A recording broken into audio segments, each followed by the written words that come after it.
The Valcross Palace had stood for 7 centuries, a monument to immortality carved from obsidian stone and the bones of conquered kingdoms. Its spires clawed at the perpetual twilight sky like the fingers of drowning gods, and within its labyrinthine corridors, time moved differently, sluggish and thick, as though the very air had learned to hold its breath. Tonight the palace was alive with whispers.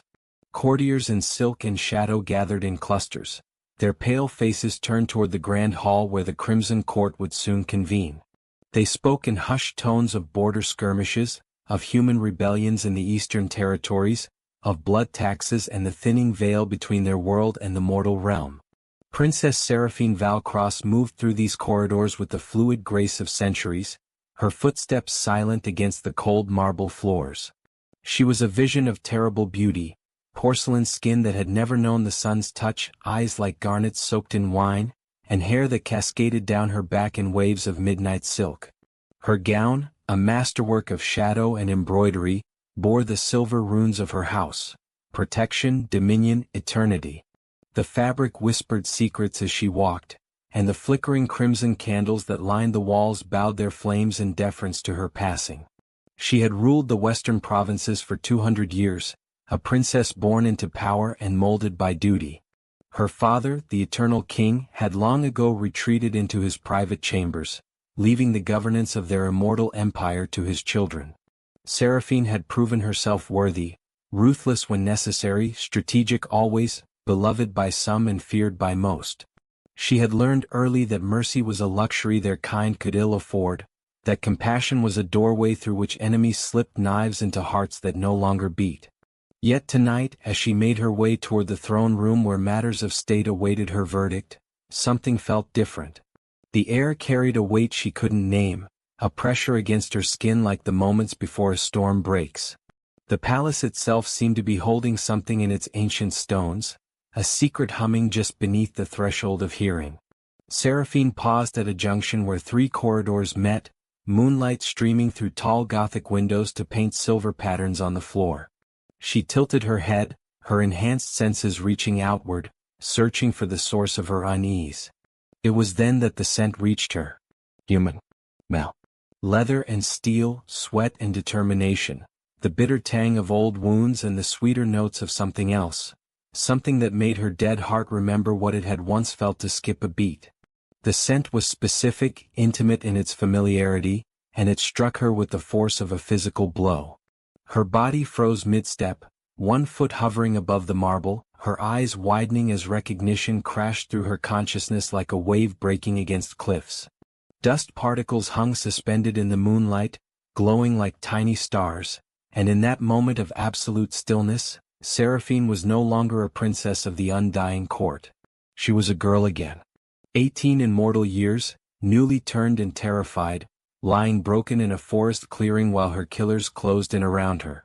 The memory seized her completely, dragging her consciousness backward through the centuries. She was no longer standing in the safety of her ancestral home but lying in wet grass, her body shattered and her throat torn open by the very creatures who should have welcomed her transformation. The bloodless purge, that's what they called it in the history books now, a footnote in the endless chronicle of vampire politics. But for those who lived through it, it had been something far more visceral. A civil war fought in shadows, a culling of the newly turned deemed unworthy by the ancient bloodlines. Seraphine had been turned by accident, a consequence of being in the wrong place when a vampire lord had been ambushed by human hunters. He had been dying and in his desperation he had bitten her, a peasant girl traveling alone on a dangerous road, hoping to drain enough life to survive. Instead, they had both died, and she had awakened 3 nights later with an insatiable hunger and no one to teach her control. The old families had deemed her lineage impure, her transformation unlawful. They had sent their hunters after her, other vampires who tracked her across 3 provinces, who cornered her finally in a forest on the border of human lands. She had fought. God, how she had fought. With the desperate strength of the newly turned and the fury of someone who refused to accept that survival was a crime, she had torn through 2 of her attackers before the others overwhelmed her. They had broken her legs so she couldn't run, shattered her arms so she couldn't fight, and opened her throat so she would bleed out slowly, denied even the dignity of a clean death. They had stood around her fallen form, debating whether to take her head or leave her for the sun, when the sound of hoofbeats had echoed through the trees. A human. Alone. Wearing the battered armor of a soldier who had seen too many battles and lived through sheer stubbornness rather than luck. He had ridden into that clearing like an avenging spirit, his sword already drawn, his face set in lines of grim determination. The vampire hunters had laughed at first. What was one human against 4 of their kind? But they had stopped laughing when his blade, blessed by some church ritual and wickedly sharp, had separated the first hunter's head from his shoulders before the creature could even bare his fangs. The fight that followed had been brutal and swift. The human moved like water and struck like lightning, his sword singing through the air, his tactics speaking of someone trained specifically to kill her kind. He used silver dust and prayers, holy water and strategic positioning, turning their strength against them, exploiting their arrogance.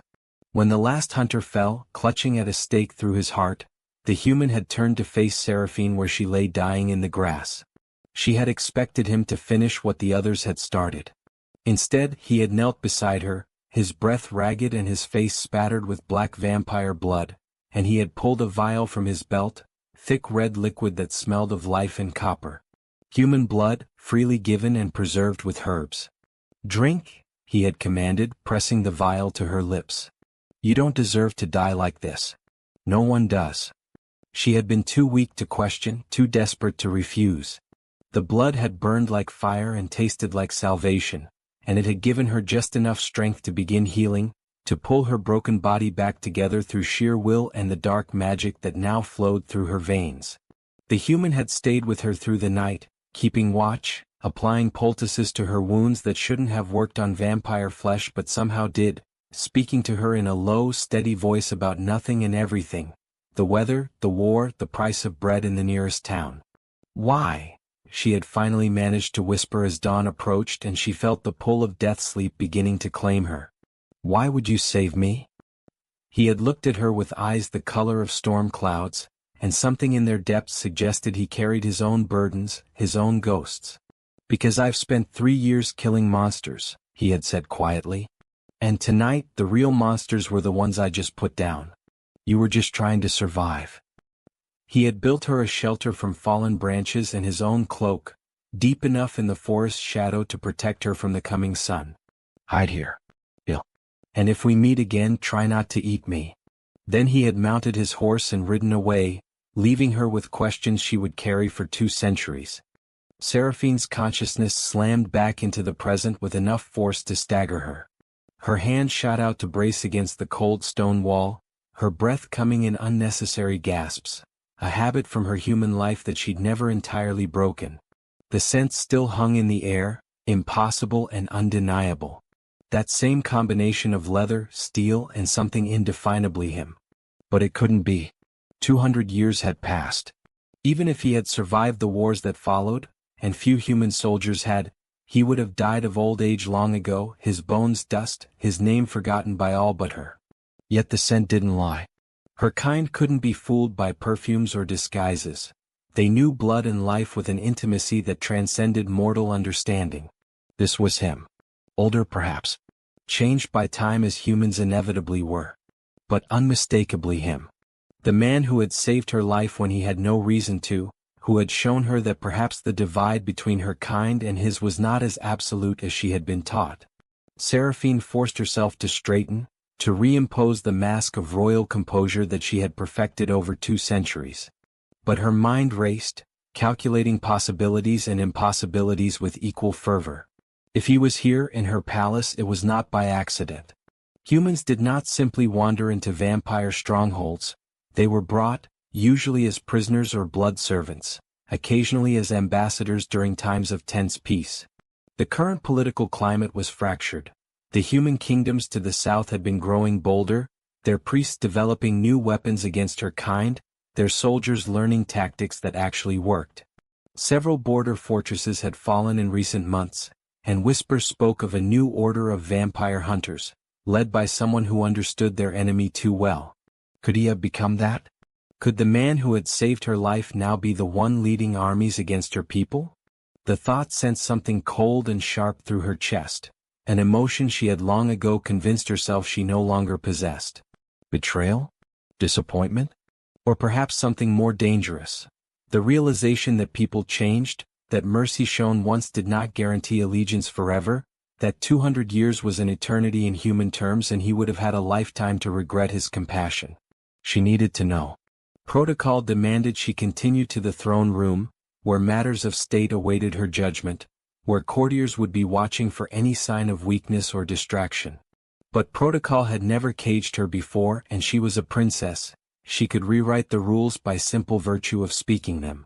Seraphine turned, her gown sweeping in an arc of shadow and embroidered moonlight, and began walking in the direction from which the scent originated. Her enhanced hearing picked up sounds throughout the palace.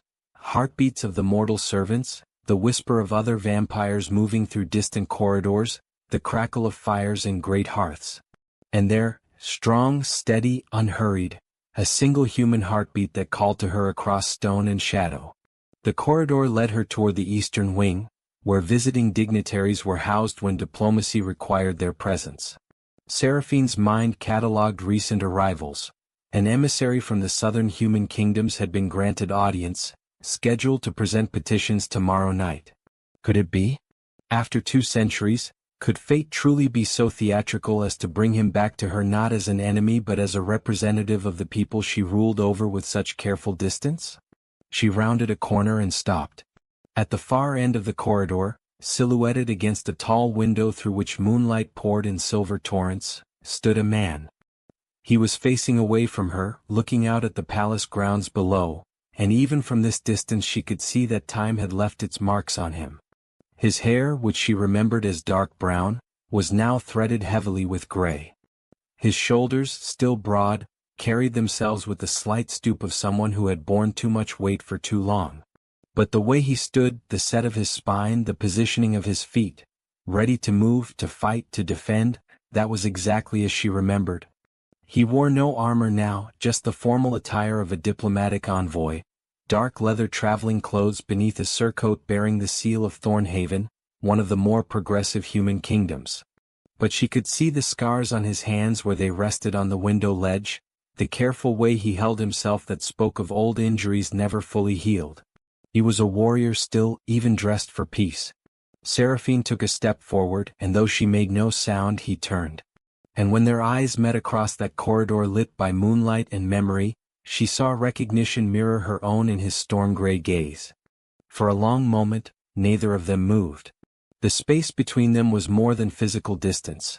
It was 2 centuries of divergent lives, of choices made and paths taken, of the weight of mortality pressing against the infinity of undeath. Seraphine could hear his heart beating, faster than it had been moments before, the rhythm speaking of recognition and something else, apprehension perhaps, or the quickening of old memories long buried. She wondered what he heard when he looked at her. Could he still hear the desperate, broken girl in the monster princess who now ruled provinces and commanded armies? He was the one who broke the silence, his voice rougher than she remembered but carrying the same steady cadence that had once talked her through the pain of dying and returning. "Princess Seraphine," he said, and the formality of the title felt like a blade sliding between ribs.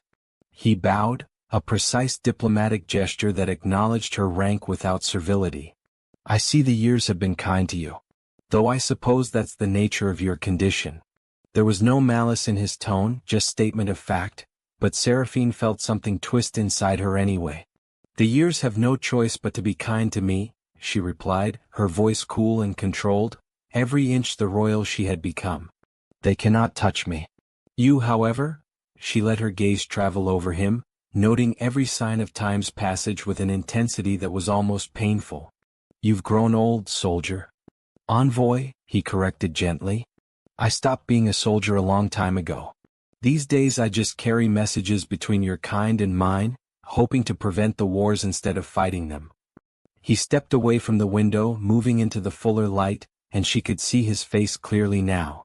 It was lined and weathered, marked by sun and hardship in ways that vampire flesh could never be. But his eyes, those storm cloud eyes, held the same clarity she remembered, the same unsettling ability to see through pretense to truth. Envoy Marcus Thorne, Seraphine said, the name she had learned from asking careful questions over the decades, from tracking rumors and reports whenever his name surfaced in diplomatic circles. He had become something of a legend in human territories, a man who had survived encounters with vampires and lived to broker peace, whose word was trusted by both sides of a conflict that had raged for centuries. She had followed his career from a distance, never reaching out, telling herself it was simple curiosity rather than the pull of a debt she could never adequately repay. He looked surprised that she knew his name, though he covered it quickly with a slight smile. "So you've heard of me. I wasn't sure you'd remember that night, Your Highness.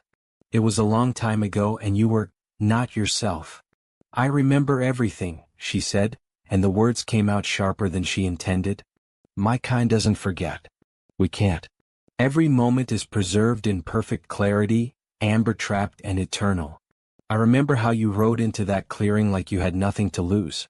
I remember the weight of the vial in your hand when you pressed it to my lips. I remember your words. The real monsters were the ones I just put down. Do you still believe that, Marcus Thorne? After everything you've seen, after all the human lives my kind has taken, do you still think we're worth saving?" The question hung between them, heavier than she'd meant it to be. It was too raw, too revealing, the kind of vulnerability that princesses couldn't afford and predators shouldn't acknowledge. But standing here before him, she found all her carefully constructed walls crumbling in the face of his simple presence. This was the man who had seen her at her most broken and hadn't turned away. This was the only being in existence who had shown her mercy when mercy had seemed like a foreign language. Marcus considered her question seriously, his brow furrowing in thought. "I think," he said slowly, "that monster isn't a species, princess. It's a choice. I've met humans who are monstrous and vampires who are complicated. That night in the forest, I saw the difference between someone trying to survive and someone inflicting cruelty for sport. That difference mattered then. It still matters now." He took a step closer and she caught his scent more strongly now. Underneath the leather and steel was something earthier, sage and medicine herbs, the smell of someone who had spent years learning healing alongside war. "I've come as an envoy from King Aldrich of Thornhaven," he continued, switching back to the formal register of diplomacy with visible effort. "There are matters of the border conflicts that require discussion at the highest levels. Treaties to be negotiated, grievances to be aired. Your father, the Eternal King, has agreed to grant me audience, though I'm told he rarely emerges from his private chambers these days." There was a question in his voice, a careful probe for information about vampire politics that he couldn't officially ask. Seraphine allowed herself a cold smile. "My father concerns himself with eternal matters now, which means the tedious business of actually governing falls to his children. You'll be negotiating with me, Envoy Thorne. I speak with his authority in all matters concerning the western provinces and border relations." She paused, then added with calculated casualness, "How convenient that they sent you specifically. Did you request this posting, or was it simply fate's sense of irony?" "I volunteered," he admitted, and something in his eyes suggested there were layers to that simple statement. "When I heard Thornhaven was sending an embassy to the Valcross Palace, I argued that my experience made me the logical choice. I've dealt with your kind before. I know the protocols, the dangers, the delicate balance of respect and strength that keeps these meetings from becoming bloodbaths." He held her gaze steadily. "But I'd be lying if I said curiosity wasn't part of it. I've wondered, over the years, what became of the broken girl I left in that forest. Whether she survived. Whether she found whatever it is your kind calls a life." "I became this," Seraphine said, gesturing to herself, to the palace around them. "I survived because you gave me the chance, and then I clawed my way through 2 centuries of vampire politics until I had enough power that no one could ever hunt me again. I learned to be ruthless because mercy is a luxury that gets you killed in the immortal courts. I became exactly what those hunters feared I would be, powerful, dangerous, unkillable." She took a breath she didn't need, forcing herself to honesty. "And every time I make a decision that costs human lives, every time I enforce laws that seem cruel by mortal standards, I think about that night. I think about what you showed me, that the divide between monster and person is thinner than either side wants to admit." Marcus nodded slowly, understanding and something like sadness playing across his weathered features. The weight of leadership, he murmured. I know it. Not on your scale, perhaps, but I've given orders that sent soldiers to their deaths. I've negotiated treaties that saved thousands while sacrificing hundreds. The math of rule is never clean, princess. We do what we must and hope the balance tips toward more good than harm. They stood in silence then, the space between them charged with things unsaid. Around them, the palace continued its eternal rhythms, courtiers moving through distant hallways, servants going about their duties, the endless machinations of immortal power. But in this corridor, under moonlight that painted everything in silver and shadow, Seraphine felt time collapse. She was simultaneously the princess she had become and the frightened girl he had saved, and the man before her was both the legendary envoy and the nameless soldier who had shown impossible mercy. I need to know, she said finally, her voice dropping to something almost vulnerable. Why did you really volunteer for this posting? Curiosity isn't enough to explain risking your life walking into a vampire palace. You're older now, slower. If things go wrong, you won't be able to fight your way out like you did in that clearing. So why come here? Why seek me out after all this time? Marcus met her eyes, and in his gaze she saw a reflection of her own complicated truth. Because I'm dying, he said simply, and the words hit her like a physical blow. I have perhaps a year, maybe two. Old wounds reopening, organs failing. The price of a warrior's life eventually comes due. And I realized I didn't want to die without knowing what happened to you. Without seeing if that mercy I showed mattered, if it changed anything, or if you became just another immortal tyrant who forgot that she was once vulnerable and afraid. The admission hung between them, raw and honest. Seraphine felt something crack in her chest, a sensation she hadn't experienced in decades. You came here to die, she whispered. If negotiations go wrong, if the court decides you're an enemy, then at least I'll die having tried to build bridges instead of burning them, Marcus interrupted. I'm tired, princess. Tired of wars that never end, of vengeance cycles that span generations, of the same conflicts playing out with different names and faces. If I have a year left, I want to spend it trying to make things better, even if it's just a little. He smiled, and it carried the weight of his mortality. Besides, I figure I have at least one vampire who owes me a favor. If things go bad, maybe she'll remember that debt. You should have more faith in your diplomatic skills, Seraphine said, but her voice was unsteady. She turned away from him, facing one of the tall windows, looking out at the eternal twilight that hung over vampire lands. Tomorrow night, the formal negotiations begin. There will be other members of the court present. Old families, powerful bloodlines, vampires who see humans as nothing more than livestock. They will test you, push you, search for weaknesses. You'll need to be careful. I'm always careful, Marcus said, moving to stand beside her at the window. It's how I've survived this long. They stood together in silence, and the years between them seemed both vast and meaningless. Outside, the palace grounds stretched away into darkness, gardens planted with night-blooming flowers and carefully maintained by mortal servants who would never see sunlight again. It was beautiful in its way, Seraphine thought, but it was also a cage, pretty bars wrapped around lives that could never be fully lived, either by the immortals who couldn't die or the mortals who served them. I've missed this, Marcus said quietly, surprising her. Having someone see me as just Marcus, not Envoy Thorn or the legendary soldier or the dying old man. You knew me before I became all those things.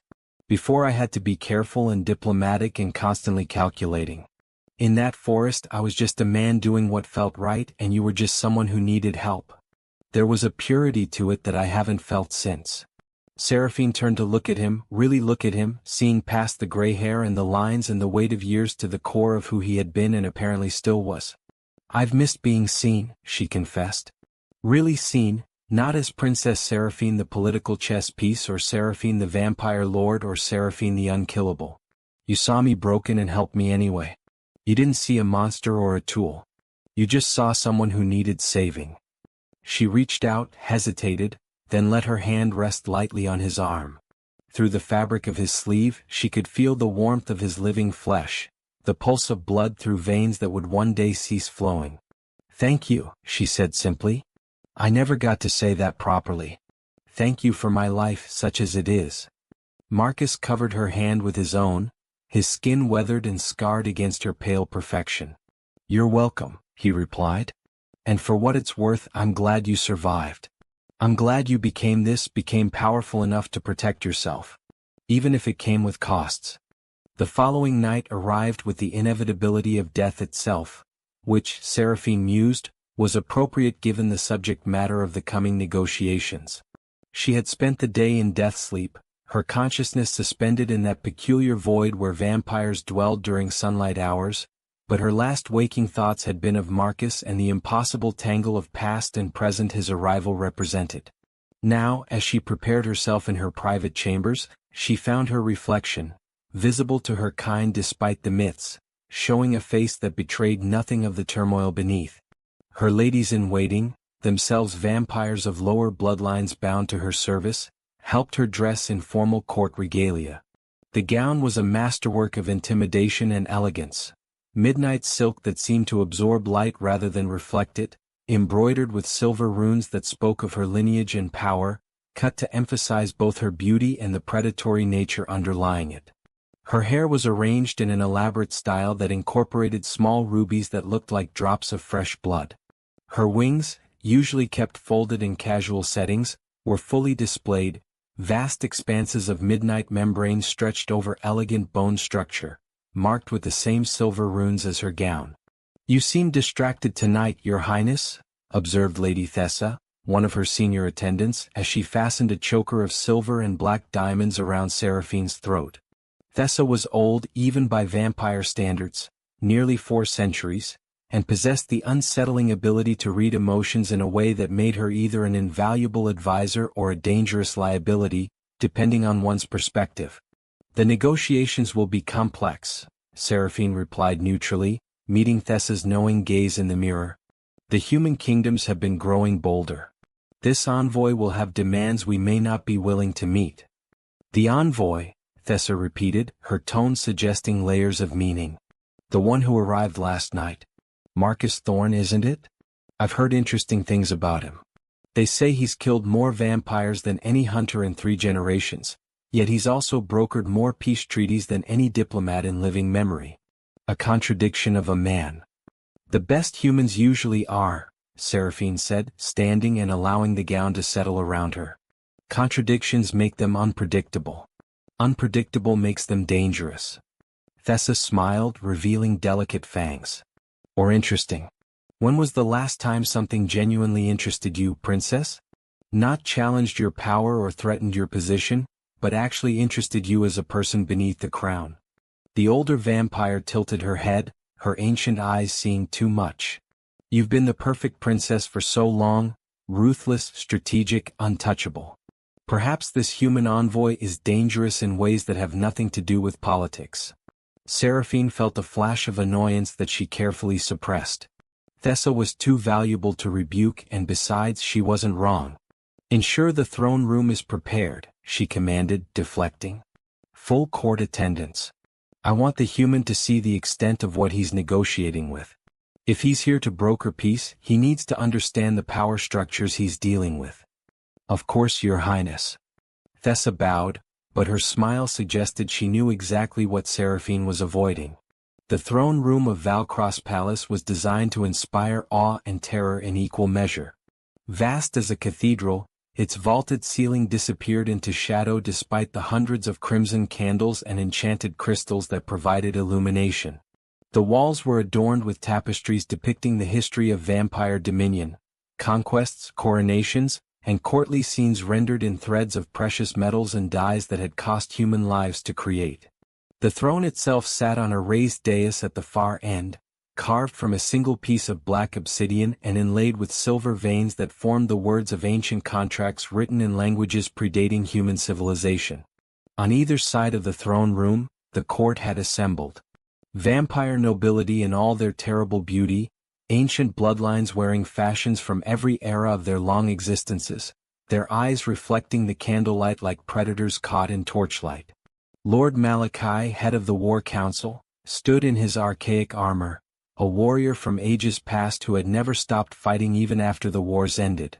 Lady Corvina, mistress of the blood trade, wore gowns of scarlet silk and smiled with the cruelty of someone who controlled the very substance that sustained their kind. Count Rathmore, scholar and strategist, observed everything with the detached interest of someone conducting a centuries-long experiment. And dozens more, princes and ladies, knights and courtesans, all of them powerful, all of them dangerous, all of them watching to see how their princess would handle this delicate negotiation.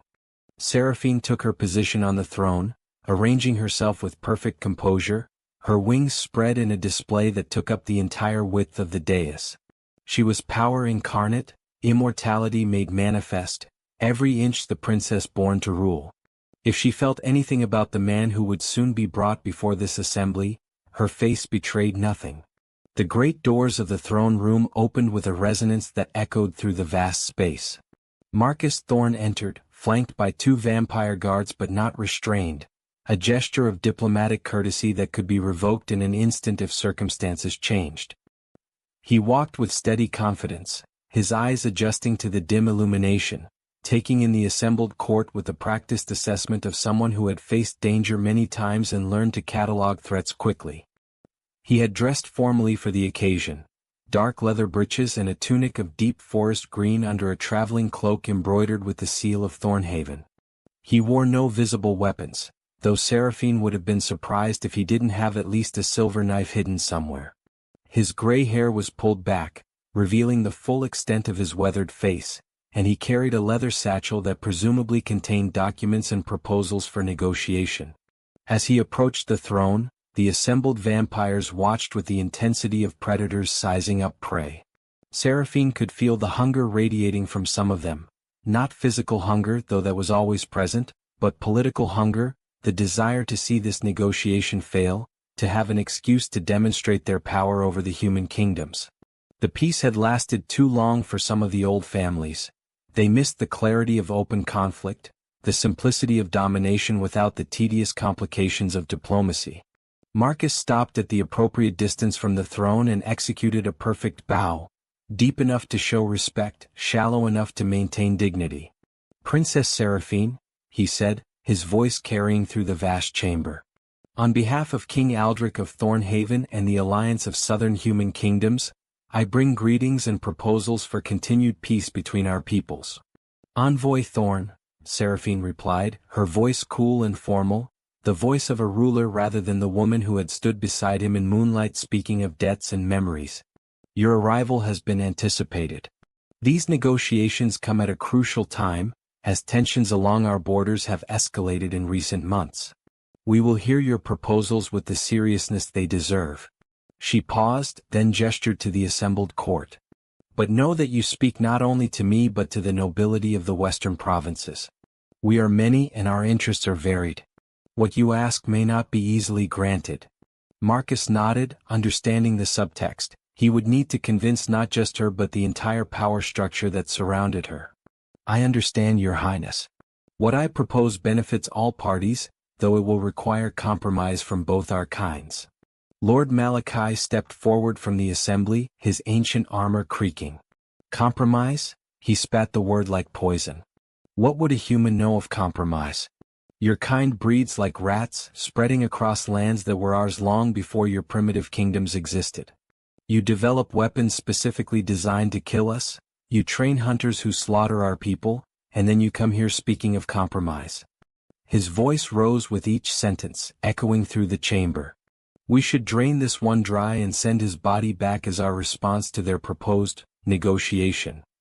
Several vampires murmured agreement, and Seraphine felt the mood of the court shift toward something dangerous. This was exactly what she'd feared. The old bloodlines, particularly those on the War Council, saw humans as beneath them, incapable of true negotiation. To them, Marcus was not an envoy but prey that had walked willingly into their domain. Marcus didn't flinch. Instead, he met Malachi's gaze directly, and when he spoke, his voice was steady. "What I know of compromise, Lord Malachi, is that it's the only reason any of us are still alive. Yes, humans breed quickly, it's the nature of mortality to reproduce, to try to leave something behind before death claims us. Yes, we develop weapons against your kind, because from our perspective, You are immortal predators who see us as food. But consider this. If humans and vampires had gone to total war, all-out conflict with no restraint, how many of us would remain? How many of you would remain? Your kind may be stronger individually, but we outnumber you 1,000 to 1. The wars of the last century proved that neither side can achieve total victory without destroying everything worth fighting for. The throne room fell silent.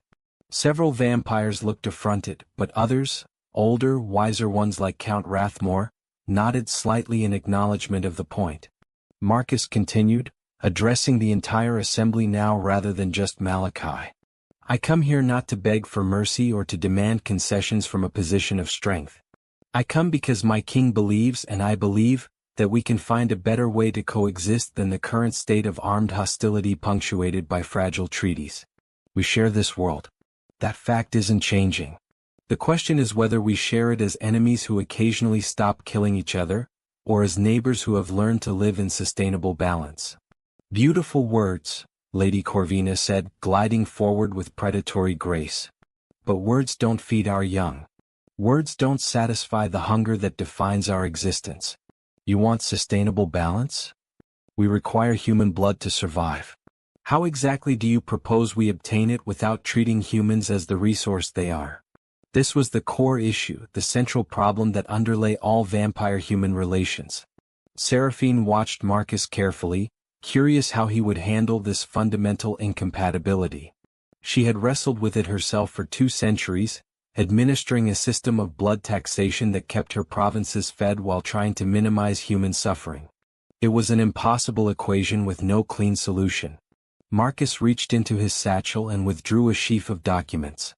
Actually, Lady Corvina, that's precisely what I'm here to propose. A formalized blood donation system administered jointly by human and vampire authorities. Willing donors, compensated for their contribution, giving blood at intervals that won't harm their health. Combined with expanded use of animal blood for baseline sustenance and human blood reserved for specific needs, we calculate that the current vampire population could be sustained without involuntary feeding or killing. The throne room erupted in competing voices, some intrigued, many outraged. Count Rathmore raised a hand for silence, his scholarly interest clearly piqued. You've done calculations? What are your assumptions about vampire population density and consumption requirements? Marcus began citing figures and percentages, demonstrating a level of research and understanding that surprised many in the court. Seraphine listened, impressed despite herself. He had done his homework, working with vampire defectors and human scholars to develop a proposal that addressed practical realities rather than idealistic fantasies. It wouldn't satisfy the traditionalists who viewed humans as inferior, but for vampires like herself who found the current system ethically complicated, it offered a genuine alternative. As the discussion evolved into technical debate, Rathmore and several other scholarly vampires engaging directly with Marcus while the warriors and traditionalists grumbled, Seraphine allowed herself a moment of observation. Marcus stood at the center of this assembly of immortal predators, his mortality radiating from him like heat, and he argued with the confidence of someone who had nothing left to lose. He was dying, he'd said, and perhaps that knowledge had freed him from fear. Or perhaps he simply possessed the kind of courage that transcended survival instinct. Their eyes met across the throne room, and for a heartbeat, the formal masks slipped. She saw in his gaze a question. Was I right to save you? Did it matter? And she hoped he could read in hers the answer she couldn't speak aloud in this setting. Yes.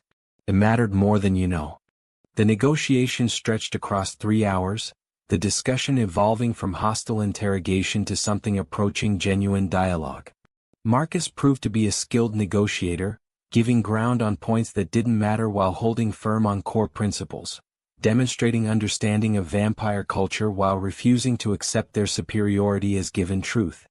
By the time Seraphine called for adjournment, these proposals required detailed consideration. We will reconvene tomorrow night. Even some of the skeptical vampires looked thoughtful rather than dismissive. As the court dispersed, Marcus was escorted back toward the guest quarters by the same vampire guards. Seraphine remained on her throne, accepting reports from various courtiers, discussing details of the proposal with Count Rathmore, playing her role as princess and administrator. But her mind tracked Marcus's departure, calculating timing and opportunity. An hour later, when the throne room had finally emptied and she had fulfilled the minimum requirements of her public duties, Seraphine made her way through the palace's hidden passages. Every royal residence had them, corridors known only to the ruling family, allowing discreet movement without the constant observation of courtiers. She emerged in a rarely used section of the eastern wing, not far from where the visiting envoy was housed. She found him on a balcony overlooking the palace gardens, standing at the stone railing and looking up at the stars.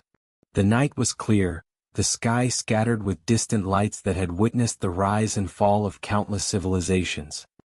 He didn't turn as she approached, but he spoke quietly. "I wondered if you'd come."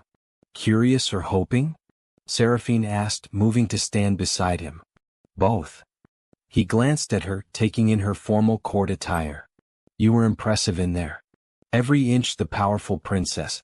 If I hadn't seen you broken and bleeding in that forest, I might actually believe you're as untouchable as you pretend."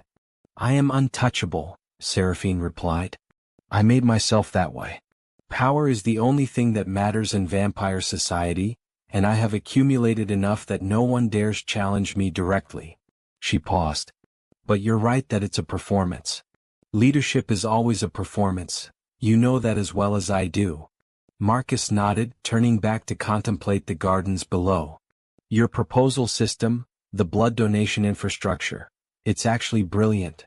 Rathmore saw it immediately, and once he supports it, others will follow. You might actually pull this off." "We might pull this off," Seraphine corrected. "This is your proposal, your research. I'm just the one with the political power to potentially implement it." "Is that why you let me live?" Marcus asked suddenly. "After I walked into your throne room, after you caught my scent and remembered, you could have had me killed quietly. Accident during negotiations, human envoy tragically attacked by extremist elements. So sorry for the diplomatic incident. No one would have questioned it. But you didn't. You protected me in there, steered the discussion away from the most dangerous waters." "Why?" Seraphine was quiet for a long moment, considering how much truth she was willing to speak. "Because I pay my debts," she said finally. "You saved my life when you had no reason to. You saw something worth preserving when everyone else, vampire and human alike, saw a problem to be eliminated. That matters." She turned to face him directly. "And because your proposal is good. It's actually workable. If we can implement something like this, it would change the fundamental dynamic between our peoples. Fewer humans dying, fewer vampires being hunted. A chance at something better than the endless cycle of violence." "You care about that," Marcus said, and it wasn't quite a question. "About the humans who die in your provinces. About the cost of your power." "I care about sustainability," Seraphine replied, defaulting to the political answer before catching herself. "No, that's a lie. Or not a lie, but not the whole truth." She looked away out at the night. "I remember being human, Marcus. I remember being vulnerable and terrified and so very, very fragile. Most vampires lose that after a few decades, or they bury it so deep it stops affecting their decisions. But I can't forget. Every time I see a human servant, every time I collect the blood tax, every time I make a ruling that benefits my kind at the expense of yours, I remember. And she struggled for words. It makes everything complicated in ways that would be easier not to feel." "But you feel it anyway," Marcus said gently. "That's what makes you different. That's what makes this possible." He reached out and took her hand, his warm mortal flesh against her cool immortal skin. "You asked me last night if saving you mattered, if it changed anything. This is the answer. You have the power to change the entire system, to shift how vampires and humans interact. Not because I saved you, that was just a catalyst. But because you chose not to let the cruelty you experienced turn you cruel. You could have become like those hunters who tried to kill you, perpetuating the same cycle. Instead, you became someone who might actually break it." Seraphine looked at their joined hands, struck by the contrast. His scarred and weathered, hers perfect and unmarked. "You have more faith in me than I have in myself," she murmured. What if I can't do it? What if the old families block me, or what if the system fails, or what if... Then we try something else, Marcus interrupted. You don't have to be perfect, Seraphine. You just have to try. That's all any of us can do. Try to make things a little bit better, to leave the world slightly less broken than we found it. He smiled, and it carried the weight of his approaching mortality. I have maybe a year left. 2 if I'm lucky. I'd like to spend that time knowing I tried to build something that might last beyond me. And I can't think of a better partner in that effort than the broken girl who became a princess powerful enough to change the rules. They stood together in the darkness, looking out at a world that belonged to neither of them fully, too human for vampire society, too vampire for human acceptance, caught between two worlds and trying to build a bridge from the middle. Above them, the stars wheeled in their ancient patterns, indifferent to the small dramas of mortals and immortals alike. But in that moment, under those distant lights, Seraphine felt something she hadn't experienced in 2 centuries, hope. Tomorrow night, she said, squeezing his hand gently before releasing it, the real negotiations begin. The proposal you presented was the opening gambit. Now comes the hard part, hammering out details, addressing objections, finding compromise with vampires who see any cooperation with humans as weakness. She met his eyes. It will be dangerous. There are factions in my court who would rather see this fail, who view your proposal as a threat to their power. You'll need to be careful. I'm always careful, Marcus replied with a slight smile. It's how I've survived this long. Not long enough, Seraphine said, and the words came out more bitter than she intended. Your mortality isn't fair. You should have centuries ahead of you, time to see what we build together, to know if this works. Marcus shrugged philosophically. Mortality is the price of being human. We burn brighter because we burn shorter. Every moment matters because there are only so many of them. Maybe that's not a weakness. Maybe it's what makes us valuable, what gives us perspective that immortals lack. He looked at her seriously. You have eternity, Seraphine. Use it well. Make it count. That's how you honor what I did in that forest, by becoming someone who makes her immortality meaningful rather than just long. I'll try, she promised. For you. For the girl I was. For all the humans and vampires who might benefit from a better system. She turned to leave, then paused. Marcus? Thank you. Not just for saving me then, but for believing in me now. It means more than you know. Get some rest, princess, he said softly. Tomorrow we change the world. Or at least try to. The next 3 nights were a whirlwind of negotiation, debate, and political maneuvering. Marcus presented detailed proposals for each aspect of his blood donation system. Donor recruitment, compensation structures, distribution networks, oversight mechanisms. Count Rathmore became an unexpected ally, his scholarly nature appreciating the elegance of the solution, his pragmatism recognizing its sustainability. Others fell in line gradually, won over by careful argument or political pressure from Seraphine. But resistance remained, particularly from the War Council. Lord Malachi and his faction viewed the entire enterprise as capitulation, a betrayal of vampire supremacy. They argued that accepting blood as a gift from humans rather than taking it as tribute fundamentally altered the power dynamic in unacceptable ways. And they were not wrong, that was exactly what the system would do. The question was whether such change was necessary or dangerous. The debate came to a head on the 4th night, in a closed council session attended only by the highest-ranking nobles. Marcus presented his final arguments, fielding hostile questions from the war faction while finding support from the more progressive elements of vampire society. Seraphine watched it unfold, intervening strategically to keep the discussion from devolving into open conflict, using every tool of political manipulation she had accumulated over 2 centuries.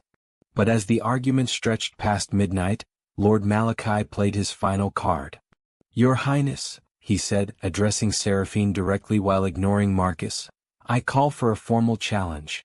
The envoy's proposal threatens the foundations of our society. He seeks to remake the relationship between vampire and human, to elevate prey to the status of partners. This is unacceptable. I invoke the right of blood trial. The council chamber fell silent. The right of blood trial was an ancient law, rarely invoked but never revoked, a way for vampires to settle disputes through ritual combat. If Malachi challenged the proposal itself, the trial would be between him and Marcus. And Marcus, mortal and aging, would stand no chance against a vampire warrior of Malachi's age and skill. You challenge a diplomatic envoy under flag of truce? Count Rathmore said, his voice sharp with disapproval. That violates every protocol we've established for these negotiations. I challenge the idea he represents, Malachi countered. If his proposal has merit, if humans truly deserve partnership rather than subjugation, then let him prove it through the oldest test we have, blood and skill. If he prevails, I will support his system. If he falls, then we proceed as we always have, with vampires rightfully dominant. He turned his predatory gaze on Marcus. What say you, human? Will you fight for your beliefs, or admit that your kind lacks the strength to stand as our equals? Marcus met Malachi's gaze without flinching. Seraphine could see the calculation in his eyes, the rapid assessment of odds and options. He knew he couldn't win a straight fight, knew it as certainly as everyone else in that chamber. But refusing the challenge would undermine everything he'd worked for, make him look weak, give the war faction ammunition to use against the proposal. I accept, Marcus said quietly, and Seraphine felt her dead heart constrict. But I request a modification to the terms, as is my right as the challenged party.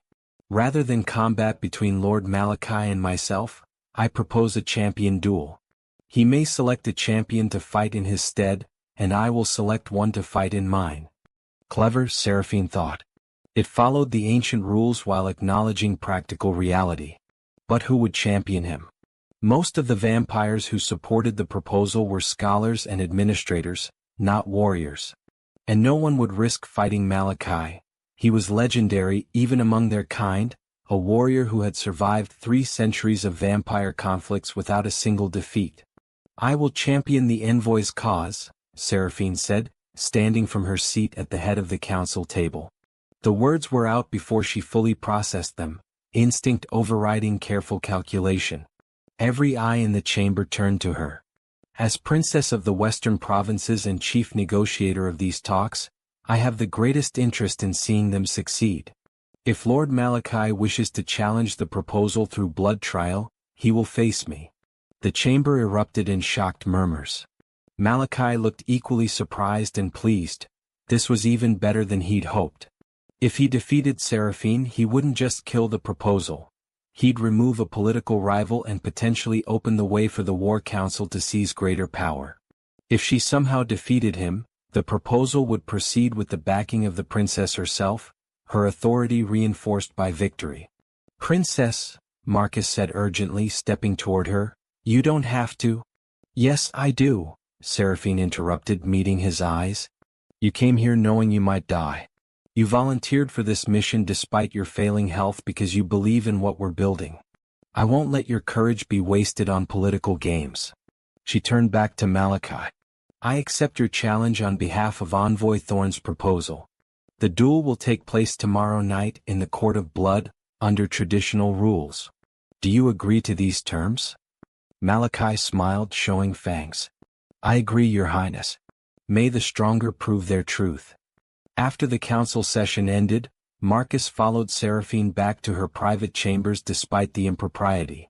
She dismissed her attendants with a gesture, leaving them alone in the sitting room that adjoined her bedroom. You shouldn't have done that, Marcus said immediately. Malachi is dangerous. He's been fighting since before you were born.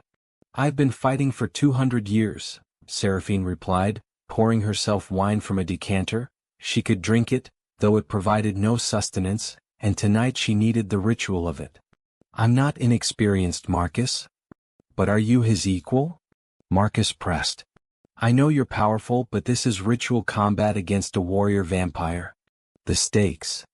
I know the stakes. Seraphine snapped, then took a breath to compose herself. I'm sorry. I know you're concerned. But there was no other choice. If you had fought him directly, you would have died. If I had let the challenge stand unanswered, the proposal would have been defeated through intimidation. This was the only move that kept everything in play. At the cost of risking your life, Marcus said quietly. Which you saved by hiding and healing for 2 centuries, only to throw away in a political duel. I'm not throwing it away, Seraphine said, moving to stand before him. I'm using it. What good is immortality if I'm too afraid to risk it for something that matters? You taught me that, Marcus, in that forest. You risked your life for a stranger because it was the right thing to do. Well, this is the right thing. This proposal could save thousands of lives, human and vampire. It's worth fighting for. It's worth dying for if necessary.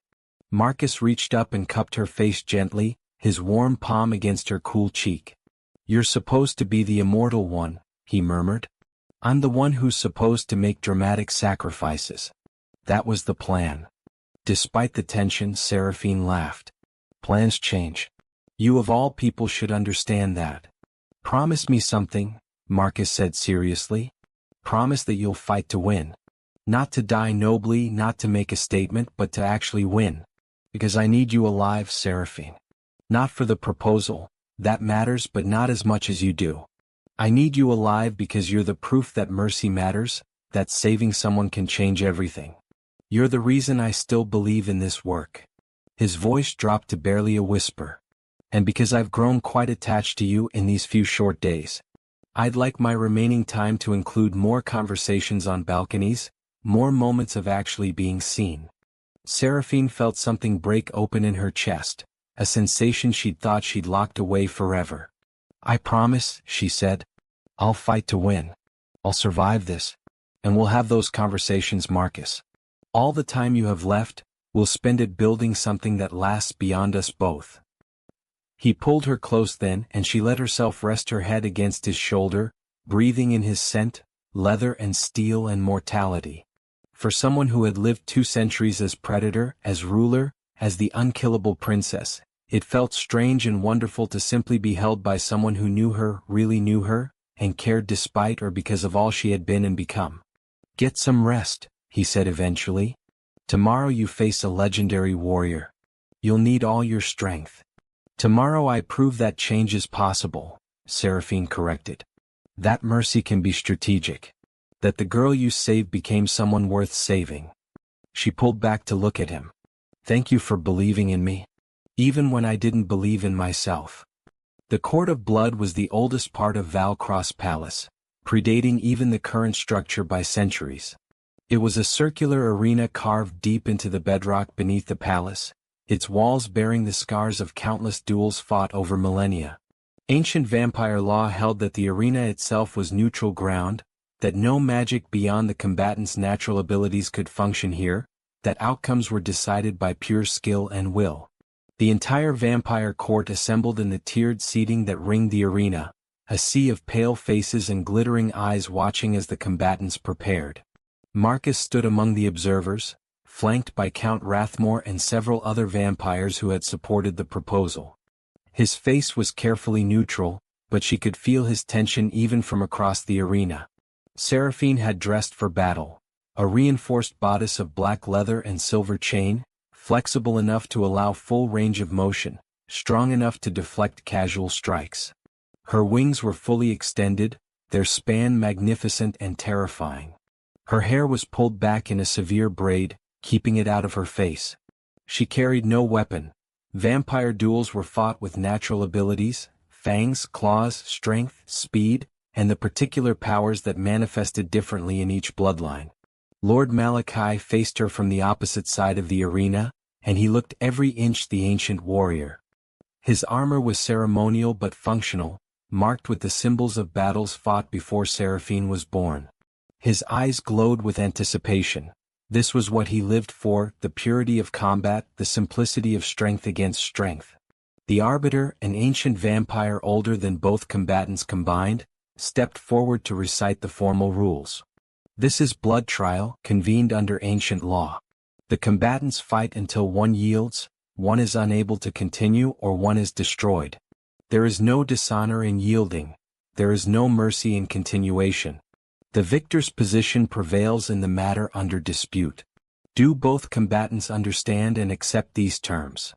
I accept, Seraphine said clearly. I accept, Malachi echoed, his voice eager. Then let blood trial begin.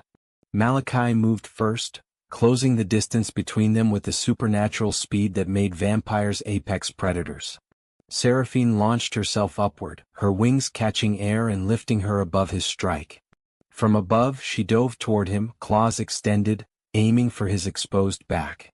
But Malachi was ancient and experienced. He spun, caught her ankle mid-dive, and used her own momentum to slam her into the arena floor. Stone cracked under the impact. Pain exploded through Seraphine's back, but she rolled with it, using the motion to escape his follow-up strike. His clawed hand tore through the space where her throat had been a heartbeat before. She came up in a crouch, wings spread for balance, reassessing. He was faster than she'd anticipated, his combat instincts honed by centuries. They circled each other, looking for openings. The assembled court watched in absolute silence. This was more than political theater now, more than a dispute over policy. This was vampire nature made manifest, the predatory grace and deadly beauty that defined their kind. Seraphine could feel the weight of their attention, the hunger in their observation. They wanted blood. She intended to give them Malachi's. She feinted left, then struck right, her claws raking across his armored chest. The armor held, but the force of the blow staggered him back. She pressed the advantage, unleashing a flurry of strikes, high, low, spinning with her wings to add momentum to each attack. Malachi defended, blocking and parrying, giving ground but not breaking. Then he caught her wrist mid-strike and pulled her close, his fangs descending toward her throat. Seraphine brought her wing around like a shield, the tough membrane taking the bite that would have severed her neck. Pain lanced through her as his fangs tore through the wing, but it gave her the opening she needed. Her free hand drove claws into his side, finding the gap in his armor, drawing black vampire blood. They broke apart, both wounded now. Seraphine's wing hung damaged, the membrane torn and bleeding. Malachi clutched his side, black blood seeping between his fingers. The crowd murmured, "First blood to the princess," but the injury to her wing was serious. Flying was now impossible and wings were sensitive. The pain would be significant, potentially distracting. "You're better than I expected," Malachi admitted, circling again. "But skill isn't enough. I've fought in wars that reshaped kingdoms. I've killed legendary hunters and rival lords. You're powerful, princess, but I am proven." "Then prove it," Seraphine challenged, forcing herself to ignore the pain. "Stop talking and fight." Malachi smiled and attacked again, and this time he held nothing back. The fight became a blur of supernatural speed and strength. Two vampires at the peak of their abilities trading blows that would have killed any mortal instantly. Seraphine gave as good as she got, her centuries of combat training finally put to ultimate test. She used her damaged wing as a distraction, letting him think she was protecting it, then using it as an unexpected weapon. The wing's edge was sharp, capable of cutting when used correctly. The battle raged for what felt like hours but was probably only minutes. Time distorted in combat, each second stretching or compressing based on adrenaline and focus. Seraphine took damage, accumulated cuts and bruises that would heal given time, but so did Malachi. His armor was shredded, his face marked by her claws, his movements gradually slowing as blood loss and exertion took their toll. But he was still dangerous. In a desperate gambit, he caught both her wrists and pulled her close, his fangs descending toward her throat again. Seraphine couldn't pull free. His strength, even wounded, was immense. She did the only thing she could. She headbutted him with all the force she possessed, vampire bone against vampire bone. The impact stunned them both, but she recovered first, and in that fractional second of advantage she struck. Her hand, claws extended and driven by 2 centuries of anger and determination, pierced through the gap in his armor and found his heart. Not to destroy it, that would mean his death, but to grip it, to hold it, to make the threat absolutely clear. "Yield," she commanded, her voice harsh with exertion and pain.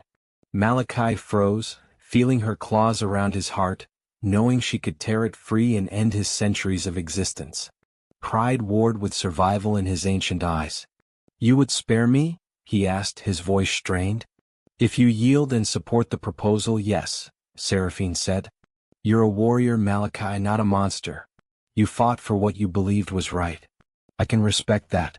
But the world is changing. We must change with it or be destroyed by our own rigidity. Yield. Support a better way. Prove that vampires can evolve beyond pure predation. For a long moment the outcome hung in balance. Then Malachi spoke the words that would seal the proposal's fate. I yield. The princess has proven her strength. I will support the envoy's proposal. Seraphine withdrew her hand carefully, stepping back. The arbiter stepped forward immediately. Blood trial is concluded. Princess Seraphine Valcross is victorious. Let the record show that Lord Malachi has yielded with honor and pledged support to the matter in dispute. The court erupted in mixed reactions. Some disappointed the fight hadn't ended in death, others impressed by the display of skill, still others calculating what this meant politically. But Seraphine barely heard them. Her eyes found Marcus in the crowd, and the relief and pride on his weathered face was worth every wound she'd taken. The weeks that followed the blood trial were a whirlwind of implementation. With Malachi's support secured, and his honor-bound commitment carrying weight with the war faction, opposition to the proposal crumbled. Count Rathmore took charge of the technical implementation, working directly with Marcus to translate principles into practical systems. Seraphine used her political authority to push the necessary reforms through vampire bureaucracy, overriding objections and forcing cooperation. Marcus threw himself into the work with the intensity of someone racing against a clock only he could hear. His health was visibly declining. The journey, the stress of negotiations, and now the exhausting work of implementation were taking their toll. But he refused to slow down, driven by determination to see this through before his time ran out. Seraphine watched him work with something that felt dangerously close to heartbreak. She had centuries ahead of her, he had months at most. It wasn't fair. Nothing about their situation was fair. But she learned to cherish the time they had, late-night conversations in her private chambers where they discussed philosophy and policy, quiet walks through the palace gardens where he told her stories of his human life, moments of laughter and connection that made her remember what it felt like to be simply a person rather than a princess. 3 months after the blood trial, the first blood donation center opened in a border town, a joint venture staffed by both human and vampire administrators, offering fair compensation to donors and regular supply to vampire communities. It was small, experimental, constantly adjusted as they learned what worked and what didn't. But it was working. Humans came to donate voluntarily, vampires received the sustenance they needed without killing, and slowly, carefully, a new relationship began to form between the species. Marcus was there for the opening ceremony, looking pale and thin but smiling with genuine joy. "We did it," he said to Seraphine as they watched the first donor go through the process. "It's real. It's actually working." "You did it," Seraphine corrected. "This was your vision, your research, your determination." "Our victory," Marcus insisted. "You fought for this. Literally fought. And you won because you believed it was worth fighting for." He took her hand, his grip weaker than it had been months ago. "Promise me you'll keep pushing this forward. Expand it to other provinces, other kingdoms. Make it the standard, not the exception. Promise me this won't die when I do." "I promise," Seraphine said, fighting the tightness in her throat. "This will be your legacy, Marcus. Long after you're gone, this system will be saving lives. Your name will be remembered." "I don't care about being remembered," Marcus said quietly. "I care about making things better. The rest is just ego." He looked at her seriously. "I need to tell you something. I should have said it weeks ago, but I was afraid it would complicate things, make the work harder." He took a breath. "I love you, Seraphine. Not the princess, not the vampire lord, not the political ally. The person who survived when she should have died, who kept her humanity when she became a monster, who fights for what's right even when it's dangerous. I love you, and I need you to know that before I'm gone." Seraphine felt tears, actual tears, well up in her eyes. She hadn't cried since her transformation, hadn't thought she still could. "I love you too," she whispered. "I have since you gave me that vial and told me I deserved to live. You were the first person to see me as worthy of saving, and I've spent 2 centuries trying to be the person you believed I could be." She touched his face gently, memorizing the lines and weathering, storing this moment in her perfect memory. It's not fair. We have so little time. Then let's make the most of it, Marcus said, pulling her close. Whatever time I have left, let's fill it with this. With us. With building something beautiful out of a broken world. Marcus died on a spring evening, 6 months after the first blood donation center opened. 18 more centers were operational across 3 provinces by then, with plans for 40 more in development. The system he had envisioned was becoming reality, fundamentally changing the relationship between vampire and human society. He had lived just long enough to see his dream take root. Seraphine was with him at the end, holding his hand in a guest chamber of Valcross Palace that had become his permanent residence. He had been too weak to travel for weeks, his body finally succumbing to the accumulated damage of a warrior's life and the relentless progression of illness. But he had remained lucid, spending his final days in conversation with her, sharing stories and wisdom, making plans for the future he wouldn't see. "Don't stop," he whispered, his voice barely audible. "Promise me. Don't let them roll this back after I'm gone. Keep pushing forward." "I promise," Seraphine said, tears streaming down her face freely now. "I'll spend eternity making sure this works, making sure your dream becomes permanent. You changed everything, Marcus. The girl in that forest, the system we built, the lives that will be saved, all of it comes back to you." "It comes back to us," Marcus corrected weakly. "You were the one brave enough to change, strong enough to fight for it. I just gave you a chance." His eyes found hers, still clear despite his failing body. "Thank you for letting me love you. For letting me matter to you. It made my last year the best of my life." "Thank you for saving me," Seraphine whispered. "For seeing me. For loving me. For teaching me that mercy is strength, that change is possible, that even monsters can become something better." She kissed his forehead gently. "I'll remember you forever, Marcus. Literally forever. And I'll make sure the world remembers too." "Just make them remember kindly," Marcus murmured, a ghost of his old smile on his lips. "Don't make me into a legend. I was just a man trying to do the right thing." His hand squeezed hers weakly one last time. "I'll miss you. Even in whatever comes next, I'll miss you." "I'll miss you too," Seraphine said. "Every day. For centuries. Until time itself ends." Marcus's eyes closed, his breathing slowed, and then with a final soft exhale he was gone. Seraphine sat with his body for hours, holding his hand as it gradually cooled, memorizing everything about this moment, the way the candlelight played across his face, the peaceful expression he wore, the feeling of loss so profound it seemed to crack something fundamental in her immortal soul. She buried him in the palace gardens, in a spot where night-blooming flowers grew thick and where she could visit him easily. The headstone was simple, bearing only his name and the words he had said to her in that long-ago forest. "The real monsters were the ones I just put down." The court didn't understand her grief. Most vampires viewed human lifespans as too brief to form genuine attachments, saw mortal lovers as passing fancy rather than true connection.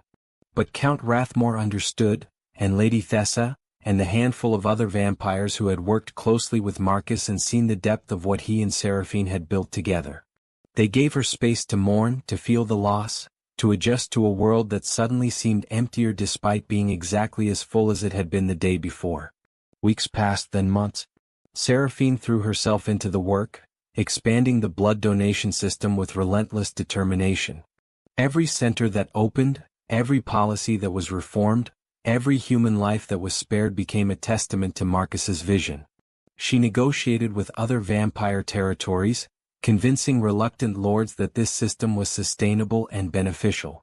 She worked with human kingdoms, building the trust necessary for cooperation. She became the bridge between worlds that Marcus had believed she could be. Years passed. The system became standard across most of the civilized world. Vampire-human conflicts didn't end. Centuries of hostility couldn't be erased in a generation, but they decreased significantly. A new generation grew up under different rules, with different assumptions about what was possible. Young vampires who had never known casual feeding on unwilling humans. Young humans who had never lived in absolute terror of the night. It wasn't perfect, but it was better. Measurably, significantly better. Decades passed. Seraphine remained princess of the western provinces, her authority unchallenged, her reputation as both warrior and reformer legendary. She never took another lover, never let anyone as close as she had let Marcus. Some called her cold, married to her duty. Others understood that when you loved someone mortal and immortality was your curse, you learned that some connections only happened once. A century passed. The donation system was so entrenched it was simply how things worked, no longer controversial or experimental but accepted reality. New conflicts and new problems had emerged. Immortality and mortality coexisting was complicated in ways Marcus and Seraphine had never anticipated, but the foundation they had built held strong. 2 centuries passed, bringing Seraphine to her 4th century of existence. She stood in the palace gardens one evening, at the spot where she had buried Marcus's body so long ago. The grave was immaculate, she tended it herself, never letting servants touch it. Night-blooming flowers surrounded the simple headstone, and moonlight painted everything in silver. "We did it," she said quietly to the grave, to the memory, to the ghost that lived in her perfect recollection. "The system works. It spread to every vampire territory I know of. Human and vampire children grow up learning cooperation instead of fear. It's not paradise, Marcus. There are still conflicts, still problems, still people on both sides who would rather return to the old ways. But it's better. So much better than it was." She knelt beside the grave, touching the headstone gently. "I miss you. After 200 years, I still miss you. I wonder sometimes what you would think of how things have evolved, what advice you'd give about the new challenges we face. I try to imagine what you'd say, but my imagination isn't enough. I want the real you, your wisdom, your humor, your strange human ability to hope even when everything seemed hopeless." The wind rustled through the garden, carrying the scent of night flowers and distant rain. Seraphine closed her eyes, letting memory wash over her. Marcus in that forest clearing, pressing a vial to her lips. Marcus in the throne room, standing firm against hostile vampires. Marcus on the balcony, taking her hand and believing in her. Marcus in his final moments, making her promise to keep pushing forward. "I've kept your promise," she whispered. "I'll keep it for eternity if I have to. Because you were right, Marcus. The mercy you showed that night mattered. Changed everything. A broken girl became a princess who changed the world, and it all started because one human soldier decided that monsters deserved a chance." She stood, brushing dirt from her dress, and looked up at the stars, the same stars that had witnessed their first conversation, that had watched their impossible love story unfold, that would continue burning long after even vampires were dust. "Thank you," she said to those distant lights, to whatever might be listening, to the memory that would never fade. "Thank you for saving me, for loving me, for showing me that even immortals can change." Then Princess Seraphine Valcross, who had once been a broken girl in a forest and was now a legend in her own right, walked back toward the palace. There was work to do, always work to do. A world to improve, policies to refine, the eternal project of making things slightly less broken with each passing year. And in her perfect immortal memory, Marcus Thorne smiled and told her she was doing just fine. 5 centuries after Marcus Thorne's death, Seraphine walked the same palace corridors where she had first caught his scent. The palace had been renovated multiple times, updated and modified to suit changing aesthetics and needs, but this corridor remained much as it had been that night: Gothic windows, moonlight streaming through, the same sense of time moving slowly through stone and shadow. She paused at the junction where 3 corridors met, at the exact spot where recognition had struck her all those years ago. So much had changed since that moment. The world was different. Human-vampire cooperation was standard. The blood donation system had evolved into something even more sophisticated than Marcus's original vision. New challenges and new solutions cycled through with each generation. But some things remained constant. Seraphine was still princess of the western provinces, still the bridge between worlds, still fighting to make things better inch by inch across the centuries. And in her perfect memory, Marcus was still pressing that vial to her lips, still standing on a balcony promising to believe in her, still dying with her hand in his as he made her promise to never stop pushing forward. A young vampire courtier passed by, bowing respectfully. Good evening, Your Highness. The delegation from the Eastern Territories has arrived for tomorrow's negotiations. Thank you, Seraphine replied absently. Ensure they're comfortable. We'll begin discussions tomorrow night. The courtier departed, and Seraphine returned to her contemplation of the corridor, of memory, of the weight of immortality. She had lived so long now, accumulated so many memories, ruled through so many changes.